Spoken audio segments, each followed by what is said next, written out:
He was a warrior out of antiquity. This character looms large in the mythology of America. It was the individual by himself striving to achieve goals that were unachievable. Rambo was a hero who was strong, who was decisive, who was action-oriented. We're going to win this time. This became a fantasy of white male escapism. Please, I am a defender of Rambo. I'm a defender of Sylvester Stallone. I think you've got the wrong take on this character. Fuck him.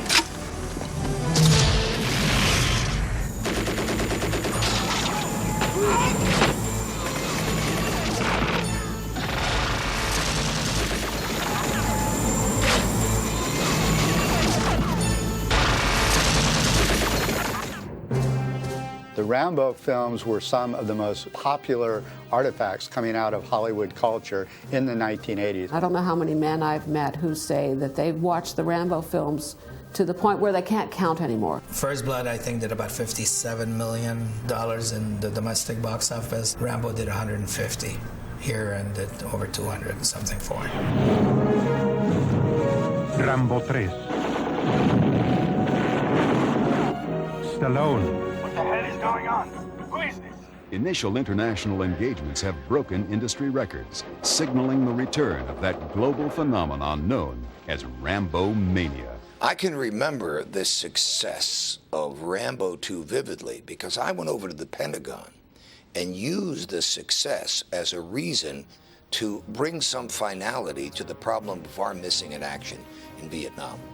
He became a actually global figure of the military hero. In El Salvador, for instance, both the rebels and the government forces wore Rambo headbands, as did Israelis, Palestinians. These films promoted militarism on the level of everyday life. There were Rambo grams where people gave telegrams to their bosses, all kinds of cultural artifacts, Rambo's knives, his guns and bow and arrows, posters of Rambo. It became a big franchise business, and it took place all over the world. Rambo may be the strangest franchise in the history of Hollywood. Here you actually have someone who's playing a guy who is wounded, badly treated, mistrusts authority, and spends much of the movie exacting vengeance on people who have done wrong, and he's then linked to toys. I got to win this time. I never thought I'd be on a lunchbox or I'd be on an eraser or whatever, and Rambo dolls. There were Rambo film out today. You bet at Christmas time I'd buy a Rambo figure. I think that the protests, and I had a great deal of them, it was just a little uncalled for. I don't think that Rambo was responsible for setting any new trend in kind of a new wave of violence. Massive exposure to media violence helps to reinforce over and over again in the minds of young boys and young men in particular that manhood and violence are interlinked concepts. All those controversies were very good for us, frankly, because that kind of publicity actually helps sell whatever you're selling because it's bringing attention to its existence.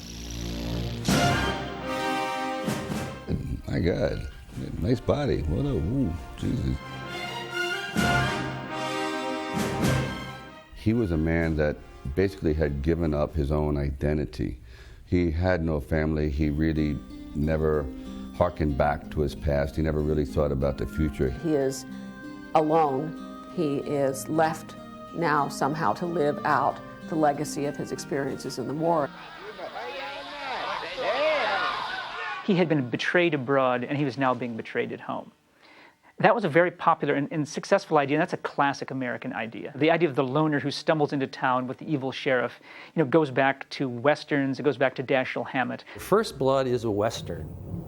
This is the loner coming to town. He's the gunfighter who wants to hang up his guns, and people pick on him, but they don't know he's the fastest gun in the West. The classic military hero in Hollywood films is a tough guy who's part of a unit. In fact, he's the leader of the unit, or he's the brave, crazy guy in the unit. What makes Rambo separate is that essentially he's always cut off from any unit.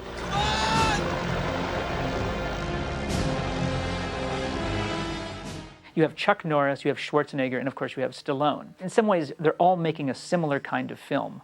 They're about the loner who's really very good at fighting, who's surrounded by a corrupt system, a system that they believed in, but has somehow let them down, and so they now have to take care of the action themselves. Rambo appropriates hippie countercultural iconography for the conservative individualist, the macho man of the Reagan era. He eats natural foods. He blends in perfectly with nature. Let it go. If he were a guy in a military uniform going off and doing all these things, he would seem like a member of the system and sort of a jerk and a creep, and he'd be scarier. But when you put him in the counterculture garb, he's got this weird charge because he's simultaneously sort of a hippie and at the same time sort of a militarist. He's a blue-collar counterculture guy. You know, because by the time these films were coming out, the people who wore the pendants and bandanas and had the hair that way were more likely to be working-class guys who worked in factories. Now, this took place during the early 80s when the white men were losing their jobs. Reaganomics meant that there was more money for the wealthy and less government programs, less jobs for the working. But then in Rambo 2 and 3, he becomes a warrior, he becomes a god, a mythical figure. So it's a fantasy of the transcendence of class. In other words, you may be poor, you may not have job skills, but you can become a superhero, you can become a warrior. Who do you think this man is? Good. Oh, God would have mercy. He won't. He's both working class, but also without working class consciousness completely. He's with a nationalist consciousness, in other words, the patriot. The war, everything that happened here may be wrong, but damn it, don't hate your country for it. Hey, I die for it. But the patriot who always also rebels against the higher-ups, the government. You're just a tool. We're the machine. One of the strongest themes in all three of the Rambo films is an anti-big government mentality, which is very much part of the Reagan-era philosophy. In fact, when I think of all the good people who've pleaded with the federal government for years to clean up our tax structure, I'm reminded of a recent, very popular movie. And in the spirit of Rambo, let me tell you, we're going to win this time. When I heard President Reagan quoting lines from Rambo and just bringing the film into focus, I was proud, but I was a little apprehensive about the reaction, because this is, right now, it had taken a political form. And people thought, okay, Rambo is a Republican. Both Rambo and Reagan are typical figures of American individualism, that each individual can make it. They shouldn't rely on government, but on their own strength, their own abilities to pull themselves up by their bootstraps. Ronald Reagan had a philosophy of limited government and maximum freedom of the individual. The theme in the Rambo movies was exactly that, the freedom of the individual, the freedom from oppressive government. Reagan's advisors would try to base his economic policies on American heroes of individualism and self-reliance. But I think actually, Reagan's policies are a far cry from certainly what Emerson and Thoreau believed. His stealing of the notion of individualism and self-reliance was really for the purpose of enhancing the power of corporate America. So why are you pushing me? I haven't done anything to you. First of all, you don't ask the questions around here. I do. You understand? We were not glorifying one man against the world. This was one man who was being crushed by what had happened. He never declared war. His war was always fought basically in retreat, trying to get away from so-called the enemy. 90% of Rambo, he is always running. You don't make a move, I'll blow your head off! I didn't do anything! He's a victim. It's not his fault. He's just trying to get along in life, and he's being picked on and picked on and picked on until what I used to call a just rage occurred. They drew first blood, not me. In all three films, this is basically the structure. He avoids until finally when he does say, all right, you asked for it, it's an overwhelming response, but we accept it because we know how much he suffered. Don't move. I don't want you to cut your own throat. With almost every actor, your face is your destiny. Stallone has basset hound eyes, and he's got very firm features, and the eyes kind of war against the firmness of the features. The eyes are sad, the rest of him is kind of tough and resolute.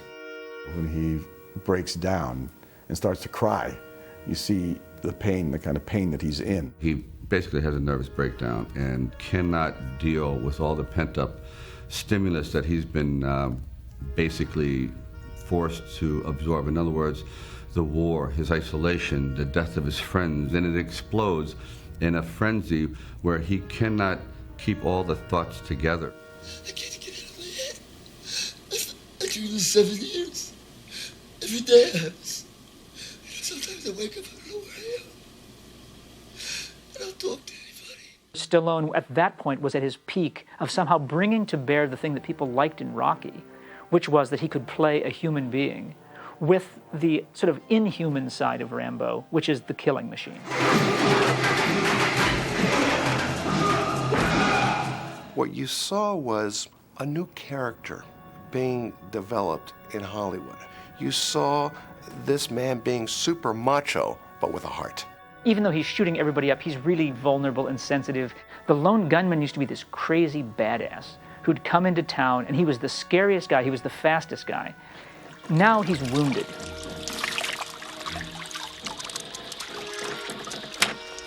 In the first film, his arm is cut, and then he sews it up himself. In the second film, he's tortured by the Soviet captors. In the third film, he's wounded in his first rescue attempt and actually has a piece of shrapnel that cuts right through his abdomen. Rambo became a symbol, I think, of the America that was wounded but wasn't afraid to fight back.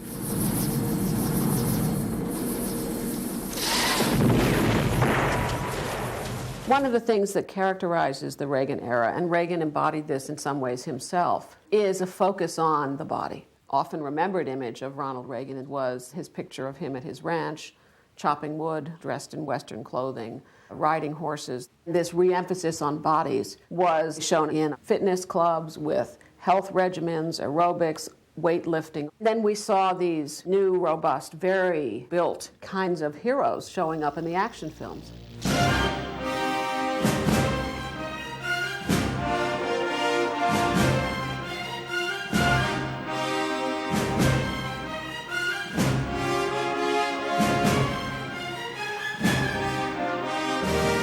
Acting is as physical as it is mental. The physical aspects of it was about 8 months of training, 4 hours a day. The SWAT combat courses, the archery courses, the survivalist courses. I trained about 12 to 14 months getting the body in shape and hard enough to withstand the rigors of what we went through. Stallone is now the modern idea of the beefcake hero. It's a hero who's sweating all the time.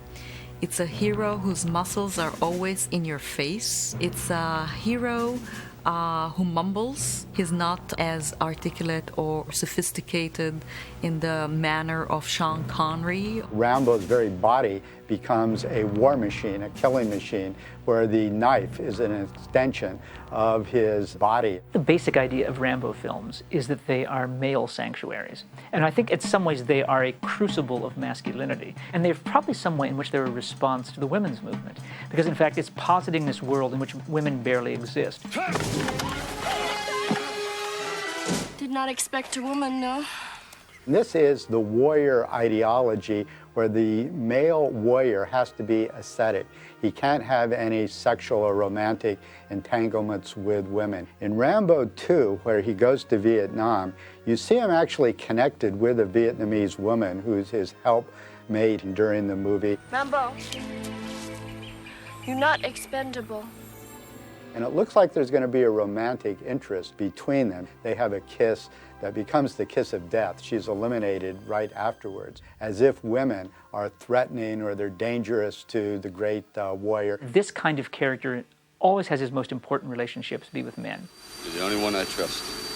Colonel Troutman was certainly a father figure. I always saw him as such. And that's why it was so hard when Troutman is basically brought back to hunt him down. I said, wait a minute, I was your son, I gave you everything. I felt very much like the character in East of Eden when James Dean is like trying to embrace his father and saying, you know, please, what more do I have to do for you to love me? When he's holding me, it isn't like we see in his eyes like, oh my God, what have I done? There's a kind of shame and what have I done, but also I am a soldier and I can't completely break away. Rambo really did need love, needed some kind of human contact. Men have always experienced a range of emotions. The question here is whether it's publicly okay to show that and still maintain your sort of masculine status. By the time you get to Rambo 3, Troutman is the one who has been kidnapped by Soviet military figures in Afghanistan. It turns out that Rambo is the only one who can go in and rescue him. They're blood brother warriors. It's good timing. What are friends for? Rambo has in some ways become the protector of his father rather than the son who had to be protected by the father. Today is a day for mourning and remembering. Nancy and I are pained to the core by the tragedy of the Shuttle Challenger. Many people talked about Ronald Reagan as a father figure. He, I think, really embodied that sense of it being in some ways a father to the country.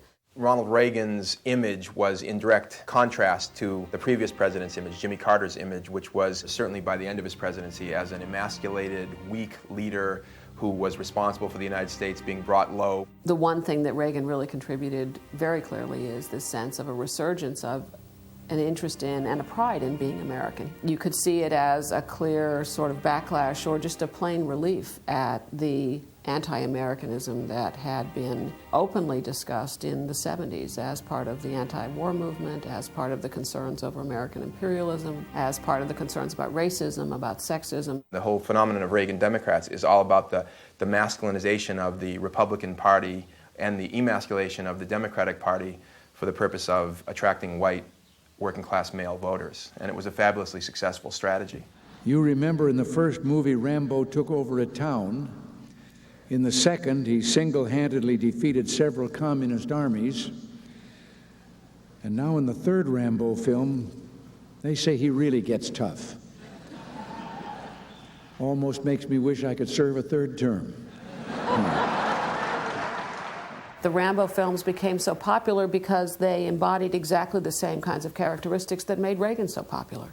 Rambo was a hero who was strong, who was decisive, who was action-oriented, who didn't deliberate over long periods of time, who didn't tolerate inaction, especially when it meant risking the lives and welfare of other people. Rambo's a man whose voice is carried out through action. Rambo lets nothing out. It all comes out through physical verification. He didn't waste energy. He would analyze, and then pursue. He didn't debate. He would take in the situation, okay, I am going to remedy it by going in this route. I'm not going to talk about it. I'm not going to discuss it. What about orders? No more orders, Co. The strong, silent type. The typical American warrior, the fighting guy that says, well, I'm not going to ask all the diplomatic questions, but I'm going to do what you want me to do fighting for freedom. Rambo actually fits this world vision whereby we don't think about policies, we only think about who has moral superiority. The most important value a hero should portray is truth, which is to say, there is good, there is evil, and that is truth. There is right, there is wrong, that is truth. And this is scary, because if your adversary is evil, there's nothing you can do but to violently eliminate them. When he used the evil empire term in his speech, everybody in the diplomatic corps was telling him, don't do it. But there was a little spark in him, a Rambo-esque spark that said, call it what it is. Nail it down. It is an evil empire. Along came Rambo, and it said precisely that. And the good guys were good guys, and they wore white hats, and through ingenuity, they were able to defeat this evil empire. It's true that the other side might very well be evil. It doesn't make us good. But if you think that the other side is evil and that you are good, then it justifies anything you do against that evil. And then what you do may actually be a representation itself of something evil. Reagan himself was very interventionist with Libyan bombing, with interventions in Grenada, supporting the Contras. So he carried out a very militarist, a very activist foreign policy, and that kind of militarism and activism is embodied in the Rambo films. I think the idea that Rambo is right-wing and jingoistic is really ill-phrased, because Rambo denies any association, quote, with the military. He's not part of it. You not look like you are with military. I'm not. What are you? Los tourists?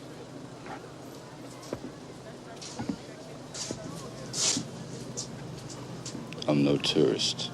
The military uniform is almost a hindrance. He would not stand there and wear the American trademark uniform because he had no allegiance to, quote, the military. Is the person to do the work that the government cannot do. He's ultimately the representative of the mind of the covert action. The covert operations being geared up in the Far East. Your name was dug out by the computer as one of 3 most able to complete the mission. All through Central America, the Reagan administration had intervened militarily using Rambo surrogates. Oliver North, for instance, is sometimes coded as a Rambo-esque Reaganite warrior. Ollie North will always think it was a compliment that people said he was Rambo-esque. To him, that meant cut through the bureaucratic red tape, be a man of action, see if you can get something done because you're trying to save lives.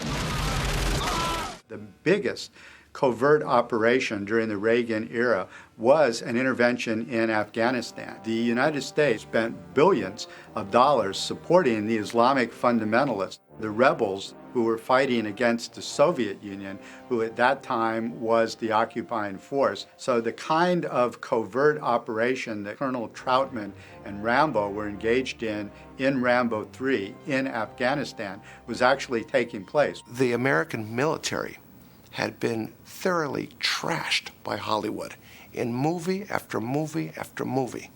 And along came a movie, Rambo 2, that said there's a dignity to the American serviceman, and there's a value to them, and they ought to be saluted for what it was that they tried to do on behalf of their country. Do we get to win this time? This time it's up to you. Do we get to win this time? And yes, we kicked their ass. This time it is military victory. Basically, you have compensation for U.S. military defeat in Vietnam. That line caused a lot of people who had been in Vietnam to cheer when the film came out. It's one of the central ideological premises of the Reagan era was that earlier generations had misread what happened in Vietnam, and that in fact we could have easily won if we'd simply let our fighting men fight. Rambo becomes the ultimate proof of that because essentially he's able to win the Vietnam War all by himself. Wolf Den, this is Lone Wolf. Do you read? Wolf Den, this is Lone Wolf. Over. Yes, we hear you, Lone Wolf. Over. Prepare for emergency landing. Arriving with American POWs. During the films, audiences would cheer Rambo's military exploits and start chanting, USA, USA. No one in the government had the guts to do what this character is doing. The whole point is we were right to be in Vietnam. We should have been in Vietnam. The soldiers were great in Vietnam. And in fact, the bosses and the system, in some vague sense, did them in. Mission accomplished.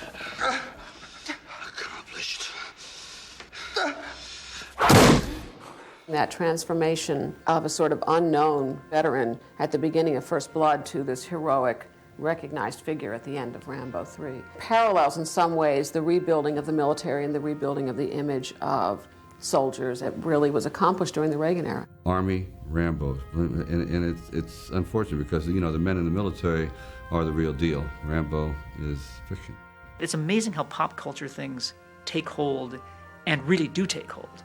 Rambo became one of those things like the Clint Eastwood line, "Make my day," that you just couldn't escape. It shaped people's ideas about lots of things. We have taken this character that is, you know, a fictional character, and it's now gone well beyond me, well beyond any kind of conception that we had thought up in the beginning. We'll always think of Rambo as the essential spirit of the 80s, of the period when Reagan was our president. The movie Rambo struck a chord with Ronald Reagan because Ronald Reagan was a product of Hollywood.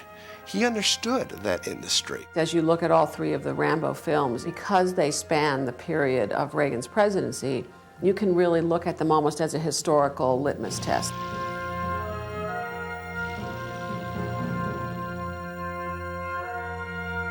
Rambo, the character, becomes such a hero, such a cultural icon, precisely because he's a kind of a modern fairy tale. I think it really taps into a primitive side of like the id.